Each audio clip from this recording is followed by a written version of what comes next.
So Joe, you had to pick the same 11 as last week. You must have been overjoyed with the sort of solidity of the performance more than anything in a 2-0 win. Yeah, all those things: attitude, work rate, determination. A really good group. We spoke about what happened last week over that first 20 minutes during the week. Off the back of two really good sessions, Tuesday and Thursday night, we worked extremely hard. The performance levels today was right up there. That's a good Panorama South top 6 team there, producing a performance where they've had the one opportunity where they've hit the crossbar, and that it's nothing. I can't remember a save for Clarkey to make. And we started the game with an intention. We said we wanted to come out the blocks early, we wanted to press them high because we felt as if they weren't that comfortable on the ball. And I think the start of the game's probably dictated the tempo of the game and also the way the pattern of the game was going to go. After a dream start with a penalty inside 6 minutes, what was your view on it? It was tough to see, really. All I could see was the fullback, I think it was the fullback or a midfielder, had dived in on Ross. So when you dive in the box, you're almost making the referee make a decision. If you don't make contact with the ball, or you go through the player first and make contact with the ball, decision for the referee to be made. So obviously, penalty we're delighted with him. That's Strakes. He looks very assured and very calm on the penalty spot. And I thought we deserved that goal.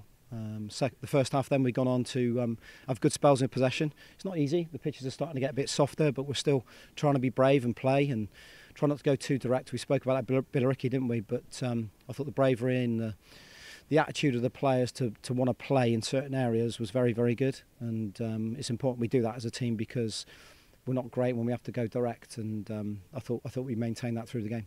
In the first half, Chelmsford didn't really have a sniff on goal or anything like that. So was it your message at half-time saying, well, surely they're going to produce, throw the kitchen sink a bit more as it goes on? Well, you can see we knew they had a long throw, so we had to be careful when we're conceding throw-ins, try and get a little bit higher up the pitch with them with our clearances. We're going down the slope first half, however much we talk about it. It's difficult when you're defending up the slope. We're trying to keep high out of the box. We didn't feel as if they were going to run in behind us, so it's important. Onus was on our front boys today. It was all about them being on the front foot and pressing it. It wasn't sitting off. We wanted to go right at them. And second half, I was trying to drive them. We're asking people like Ross and Manny to do double shifts sometimes when they come in on a centre back and a press. They might go and do the full back again. And the two midfield boys in Joe and Frankie as well, going high up the pitch and not screening and looking after the number 10. Tom Smith, I wanted to go and press the centre backs as well. And they've done that ever so well, and that's set it up for the boys in behind them who's been resolute and dogged. Loved the celebration of the second goal for Tom Smith. Almost everyone got involved after his week. What a week is a long time in football, because he took the goal really well just after he'd capped it with the man of the match performance. Brilliant goal. We're trying to keep it in the corner, and we're saying to Manny, keep it, and then he's done a little bit in the corner, gone along the byline and set up Tom, and it's a great finish from Tom. We celebrate together because we're a team. The whole of the bench is up. Myself and Jim are like David Pleat running down the line there, and because it matters, and it's a big win. We knew this had set our Christmas campaign up. We got 3 tough games ahead of us: Chippenham, Western, and Chippenham, and they're going to be tough. But we knew a win here today would get everyone behind us.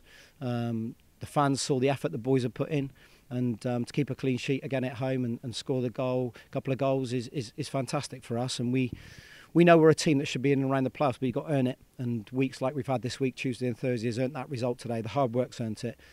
Tom Smith, I said a couple of players are back today. Tom Smith has looked like Tom Smith today, driving with the ball. Out of possession, he's looked resolute, he's looked dogged, he wants to tackle. Ryan Brunt at the top looks like Ryan Brunt when he was scoring goals early in the season, and pressing ever so well for us, being a pest, getting his body across people, flicking on headers.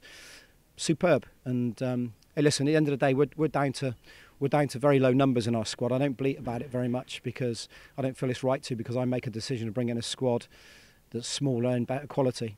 But we've called back young James Ollis, so we've only got 3 outfield players on the bench today.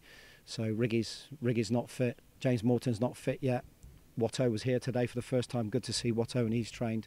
So yeah, we got numbers missing, but the group will always be what you'll see today. They'll always be ready for any challenge thrown at them. Presumably you've got the 1-0 lead, always a dangerous lead. That made you think, I don't want to change this up at all. You had bodies behind you to bring on, perhaps off the bench, more defensive-minded players. Well, I've got bodies, but I haven't done any training, Mark, so I've got to go careful when they come into a game with high tempo. With due respect to Matt and to Kev, they've only trained a couple of days or a couple of sessions, because we only train Tuesday, Thursday, Young James Ollis, that's a man's game for him to go on there, and we just didn't feel it was quite right for him to go on in that.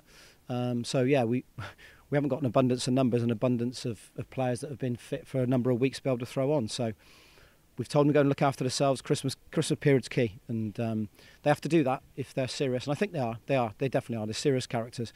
They want to win. They want to do well over Christmas, and it's important they keep themselves right. And we come in and go to Boxing Day to Chippenham, and we have to be the same.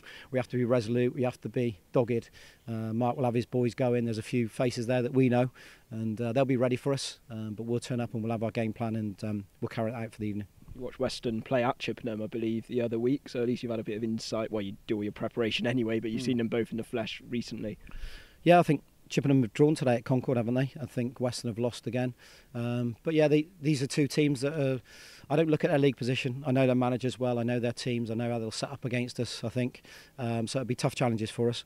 And local derbies, it goes out the window, doesn't it, over Christmas, but there'll be big crowds at all those games, something for us to look forward to as a staff and certainly the players, and we're looking at picking up big points over this Christmas campaign now, because we've gone to 8th, I think, on 33 points and only a couple of points off 4th, so a couple of back-to-back wins will really stick us right up in there again, and that's where we want to be. Brilliant. You got any more? In terms of the players missing, are you expecting anyone back in time for any of the Christmas and New Year games? I don't know. We're monitoring. Sean's come in today and done a little bit. Watto obviously has only come up today, and he's been doing some work down in Cornwall. James Morton's been doing all his training obviously at Bristol City in his rehabilitation. So we'll check them out the next few days, see how they are. And yeah, at the end of the day, if we've got to go what we've got to go, I trust in these players. I believe in them, and we're strong enough, we're fit enough to keep going with them.